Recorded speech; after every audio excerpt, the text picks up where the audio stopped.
Welcome, viator, to our first PS1 game on this channel. It's a giant time jump from 1987 to 1995.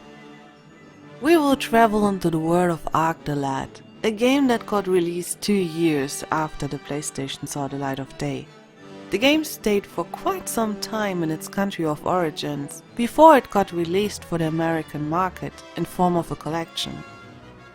But us Europeans, we never got it for the PS1.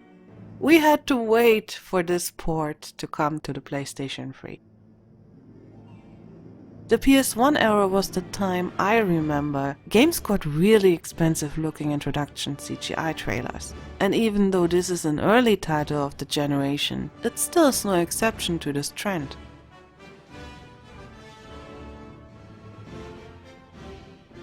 This console, together with the Game Boy, were my entry point into the gaming world. Though I started off with Jump'n'Run and Pokemon before I stumbled and got stuck into Jrpgs. I have a lot of fond memories of that time. But what was your first console, viator?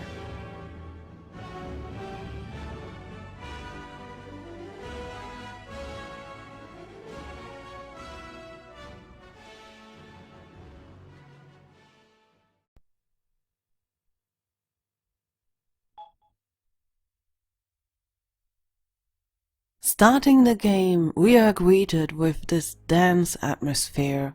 The uneven couple arriving at this point prepares to part ways in front of this scary-looking mountain. This point is as far as the companion of the girl can accompany her. He sees her off, reminding her on her duties as a member of a sacred clan, a duty the girl is noticeable in disagreement with, as the prophecy she inherited to fulfill forces her to leave her home. But as it stands, she is not in a position to refuse her destiny altogether.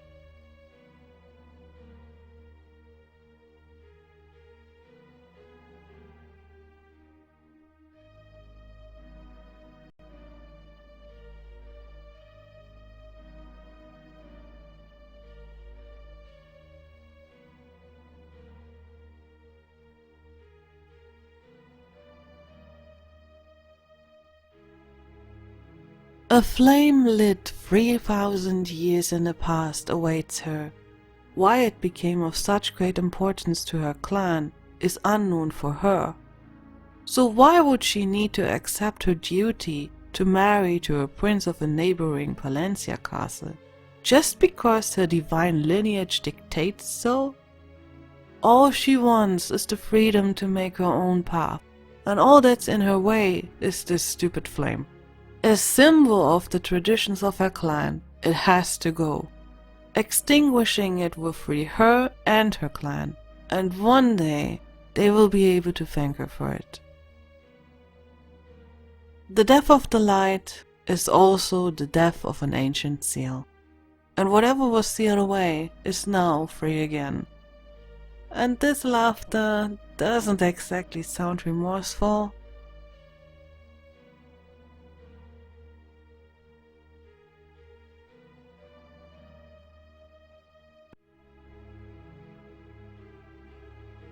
The flame dying out, of course, does not remain unnoticed. Yet contrary to what I expected, the major who reminded the girl on her duties is overjoyed with the result.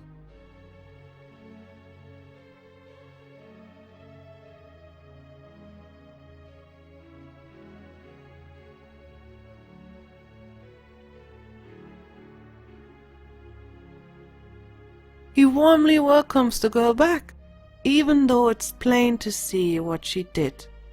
But she is too occupied with a voice that suddenly appears and shivers down her spine to recognize the oddity of him not scolding her for failing her sacred obligation. Furthermore, she even trusts him to ignore the voice she heard, deeming it a delusion, a worry that will be gone after a night of sleep.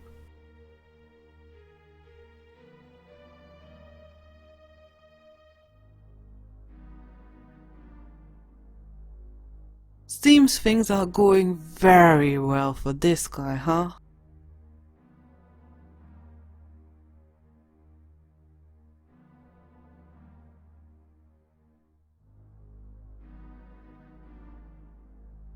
This night brings the first blizzard in 10 years of time, and marks the switch to our main character Ark. Right in the moment of him trying to get hold of the armor and sword his father sealed away in this giant chest. Unable to open the chest by himself, Ark shares his deep belief with his mother that the return of the blizzards are a sign which will lead him to uncover the mystery of his father's disappearance. For her, though, the matter is done. Her husband went missing a long time ago, and she is sure her son won't find him, no matter his efforts. She is sure that one of the monsters roaming through the mountain killed him, and is worried for her son to meet the same fate. But for Ark, assumptions are not enough. He must know what happened, be it ever so hard. All his senses tell him that if he goes out tonight, he will find out the truth.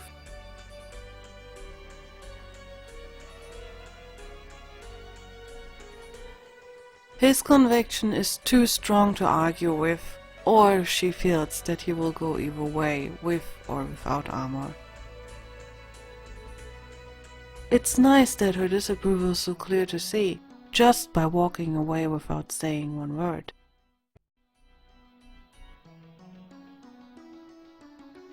Seems there's more to the missing father story than Ark knows.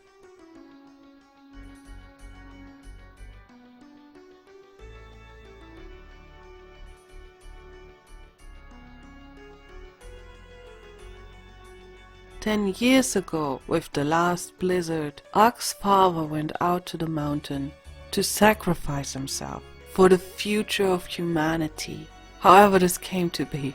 All the pleading and crying of his wife could not prevent him to fulfilling this last duty, his destiny.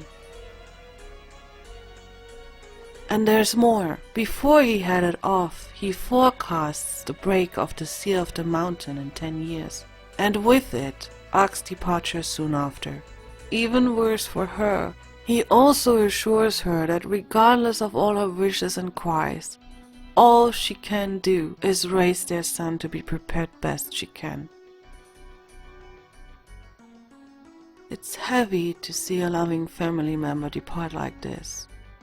And now she has to part from her son as well.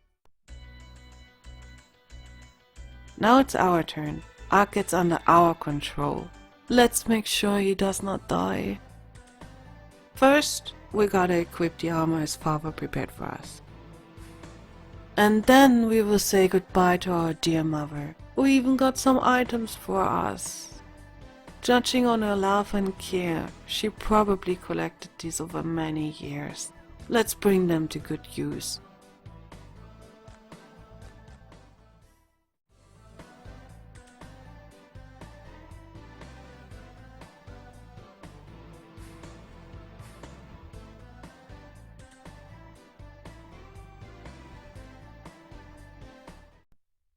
Look who we have here, and with a torch in her hand.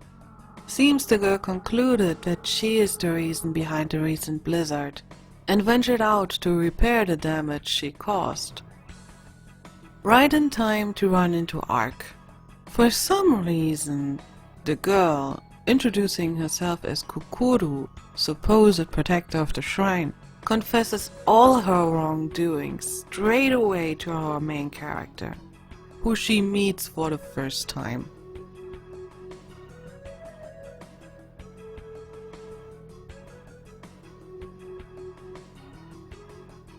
Kukuru refuses Ark's offer to bring the flame to the shrine, full of guilt and worried about the monsters lurking in the woods. And on top of that, the creepy voice she encountered last time. It's her duty to return the light. But Ark ain't really reasoning with her. His mind is narrowed down on finding the cause of his father's disappearing, no matter the danger that comes with it. He will go, with or without the flame. Guess she can't hold against this sort of reasoning.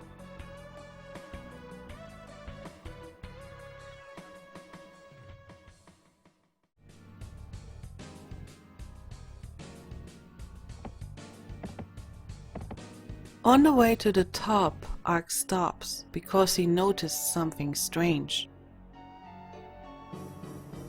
This being noticed Ark as well and wonders if he is the one who broke the seal for him. Just by seeing the creature, Ark jumps to the conclusion that this has to be the beast that killed his father. His accusation isn't denied. The brutal truth is that the Ark girl before him doesn't even recall if his father was among all the casualties he caused, and if he was such a minor appearance that he forgot all about his existence. Someone ain't in the mood for talking.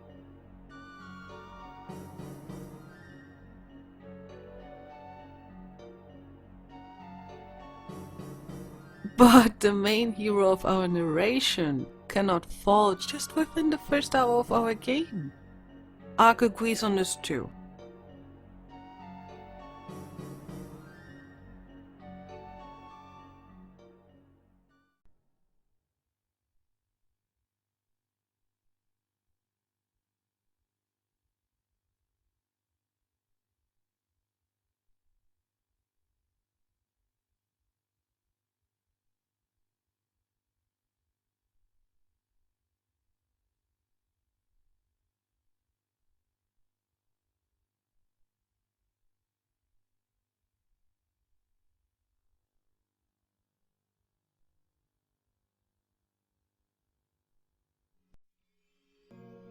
The light falling upon us gives back all strength to Ark's dying body, and the voice of the guardian over the flame Sion, seal holder of the Ark, introduces itself to our lad.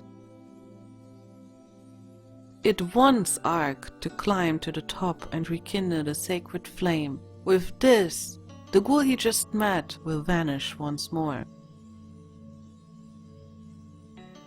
But this won't be his final act, as he is destined to extinguish the fire once more.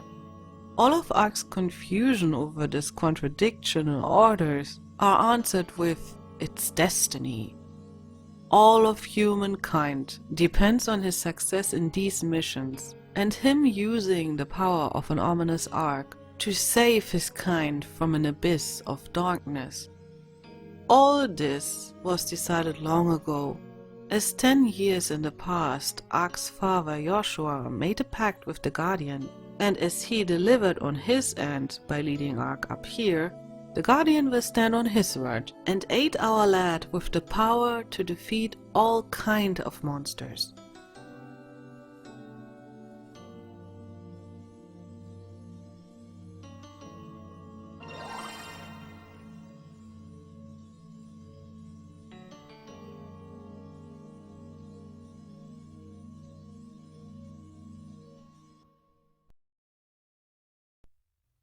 We get the chance to test this newly given power by fighting in our first battle.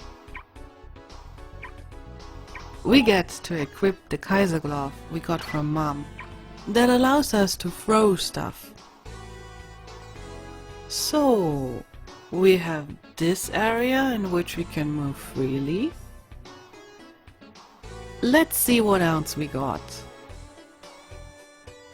These are our items, and this rock looks perfect for testing the glow.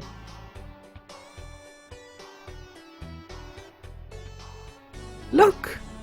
It's way more effective than I could imagine it to be. Despite testing all buttons, I could not find a map or the option to scroll freely over the battleground. Yet we are witnessing all movements of the enemies. That should be enough to familiarize ourselves with the environment. Plus, those green glibbery monsters are really no threat at all.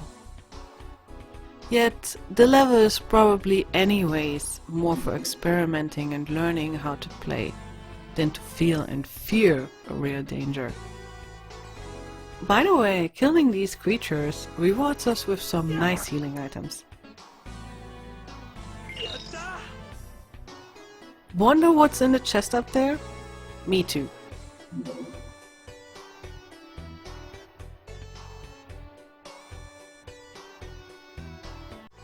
Well, then let's see.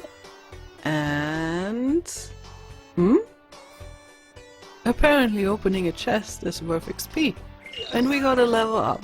That's a nice surprise. By the way, inside was an energy fruit. Sounds not that exciting, right? But let's go and clean up with these enemies.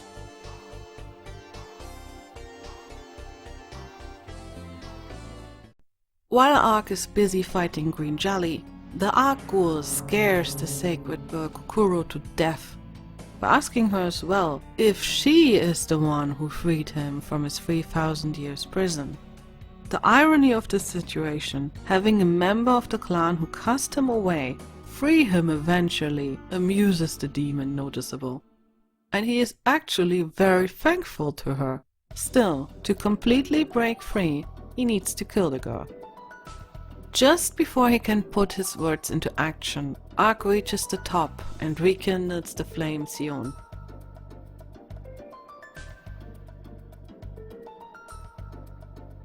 And the light really is enough to bind the Ark Ghoul back away again, saving Kokoro just in time.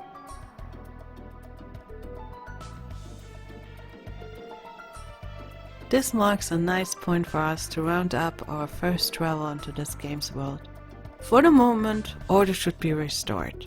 The sacred flame burns bright at the top of the garden's mountain again, keeping the Ark Ghoul seared away. But this is just the beginning of our story. Ark still needs to follow his destiny and re-extinguish Sion.